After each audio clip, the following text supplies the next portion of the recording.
পিতামহ ভীষ্মই কিয় হৰসজ্যাৰ যন্ত্ৰণাৰ ভোগ কৰিব লগা হ'ল? এয়া তেওঁৰ কৰ্মফল আছিল নে অন্য কিবা?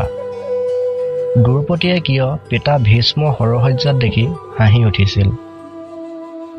আপোনালোকে হয়তো জানে, কুৰুক্ষেত্ৰৰ যুদ্ধত কৌৰৱৰ পক্ষে যুদ্ধ কৰিছিল পিতামহ ভীষ্মই, আৰু ভীষ্মই আছিল কৌৰৱৰ সৰ্বশ্ৰেষ্ঠ সেনাপতি, আৰু পিতামহৰ ভীষ্মই আছিল কুৰুক্ষেত্ৰৰ যুদ্ধৰ সমস্ত ঘটনা নিজ চকুৰে দেখিছিল।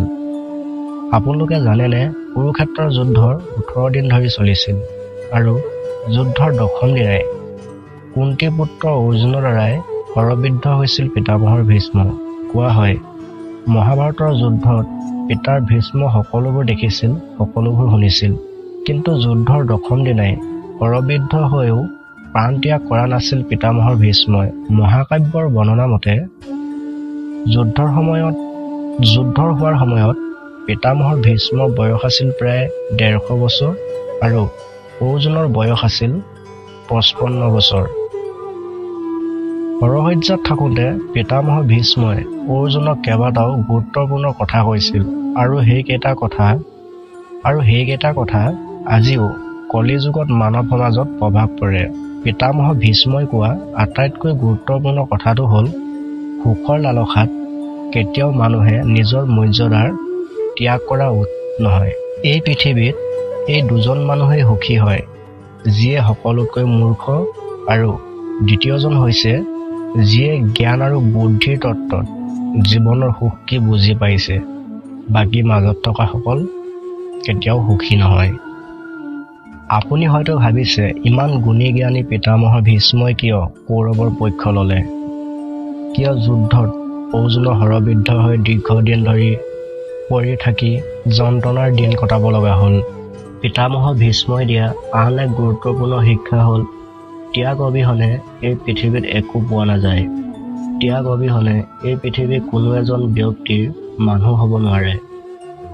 মনুষ্যই এনে কথা কোৱা উচিত যি কথাই কাৰো মনত আঘাত নিদিয়ে। মানুহে মুখৰ শব্দৰে কৰা আঘাত বা অপমানে হ'ল মানুহৰ আচল শত্ৰু। যি পুৰুষে নিজৰ ভৱিষ্যত জীৱনৰ অধিকাৰ নিজে সাব্যস্ত কৰে, নিজৰ বিবেক বিবেচনাৰ মতে চলে, সেই পুৰুষে সুখত থাকে। পিতামহ ভীষ্মই কৈছিল, ৰাজসিংহাসন ব্যক্তিগত সুখৰ বাবে নহয়।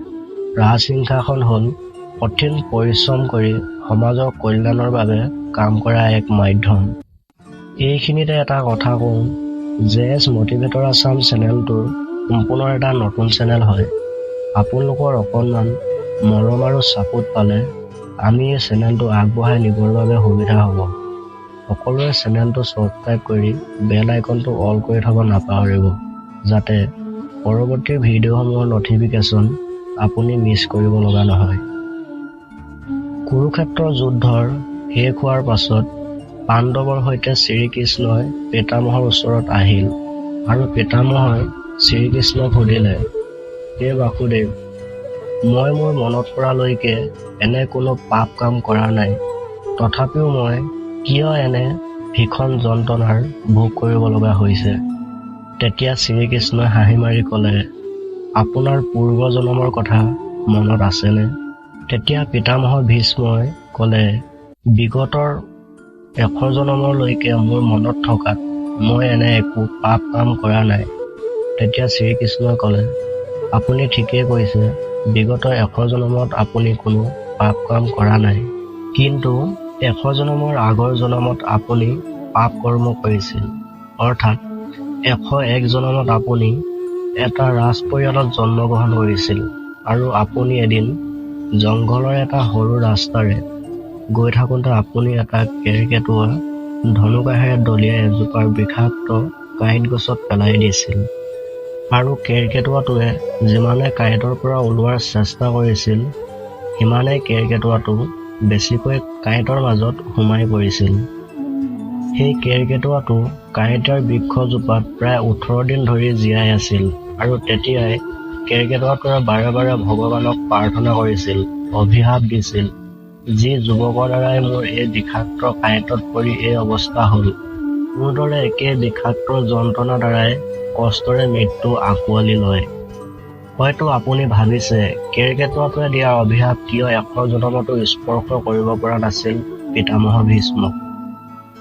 ইয়াৰ উত্তৰত ভগৱান শ্ৰীকৃষ্ণই এনেদৰে ক'লে, কাৰণ বিগত 100 জনমত পিতামহ ভীষ্মই ইমানে পুণ্য অৰ্জন কৰিছিল, কেৰ্কেটুৱাই দিয়া অভিশাপে তেওঁ স্পৰ্শ কৰিব পৰা নাছিল। কিন্তু হস্তিনাপুৰ ৰাজসভাত যেতিয়া দ্ৰৌপদীৰ বস্ত্ৰহৰণ কৰিছিল, আপুনি তেতিয়া নিমাত হৈ চাই আছিল কিয়? ইচ্ছা কৰা হ'লে আপুনি হয়তো বস্ত্ৰহৰণ ৰোধ কৰিব পাৰিলহেঁতেন, কিন্তু নকৰিলে কিয়? ইচ্ছা কৰা হ'লে আপুনি দুঃশাসনক বাধা দিব পাৰিলেহেঁতেন, কিন্তু নিদিলে, যাৰ ফলত পুণ্য ভঁৰাল শূন্য হ'ল। সেইবাবে 100 জনমতো নোহোৱা কেৰ্কেটুৱাই দিয়া অভিশাপৰ ফল আপুনি ভোগ কৰিব পালে। ভিডিঅ'টো চাই কেনে পালে জনাবলৈ নাপাহৰিব আৰু ভিডিঅ'টো চাই ভাল লাগিলে ভিডিঅ'টো লাইক এটা কৰি চেনেলটো ছাবস্ক্ৰাইব কৰি দিব। ধন্যবাদ।